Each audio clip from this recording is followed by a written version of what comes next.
Thrissur മണ്ണുത്തിയിൽ bus ഉടമയുടെ 75 ലക്ഷം രൂപ കവർന്ന സംഭവത്തിൽ മുഖ്യപ്രതികൾക്ക് പിടിവീണു. കുഴൽപ്പണം പൊട്ടിക്കൽ സംഘമാണ് ഈ മോഷണത്തിന് പിന്നിൽ. ഡൽഹിയിൽ നിന്നാണ് തൃശൂർ സിറ്റി പോലീസ് പ്രതികളെ പിടികൂടിയത്. പ്രതികളെ തൃശൂരിലെത്തിച്ച് വിശദമായി ചോദ്യം ചെയ്ത ശേഷമായിരിക്കും കൂടുതൽ വിശദാംശങ്ങൾ പുറത്തുവരിക.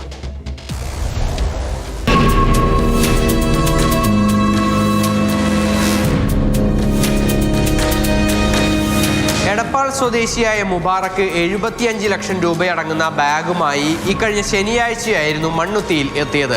ഈ സമയത്തായിരുന്നു ഇനോവയിലെത്തിയ സംഘം ഈ ബാഗ് മോഷ്ടിച്ചു കൊണ്ടുപോയത്.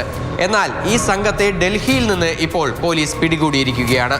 മുബാറക്ക് ചായക്കടയുടെ മുൻപിൽ നിൽക്കുന്ന സമയത്തായിരുന്നു ഒരു വശത്ത് വെച്ചിരുന്ന ബാഗ് മോഷ്ടാക്കൾ എടുത്തുകൊണ്ടുപോയത്. തടയാൻ ശ്രമിക്കുന്നതിനിടെ മുബാറക്കിനും കടയുടമയ്ക്കും പരിക്കേറ്റു. സംഭവത്തിൽ നിർണായകമായ തെളിവുകൾ പോലീസിന് ലഭിച്ചിട്ടുണ്ട്.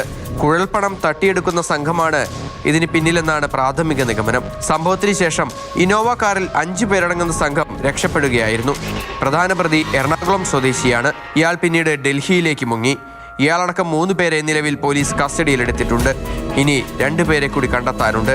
നഷ്ടമായ പണവും തിരിച്ചെടുക്കണം. മോഷണത്തിന് ഉപയോഗിച്ച ഇന്നോവ കാറും കസ്റ്റഡിയിലെടുത്തിട്ടുണ്ട്. പിടിയിലായ പ്രതികളെല്ലാം എറണാകുളം സ്വദേശികളാണ്. കേസിൽ കൂടുതൽ പേർ ഉണ്ടോ എന്നുള്ളതാണ് പോലീസ് പരിശോധിക്കുന്നത്.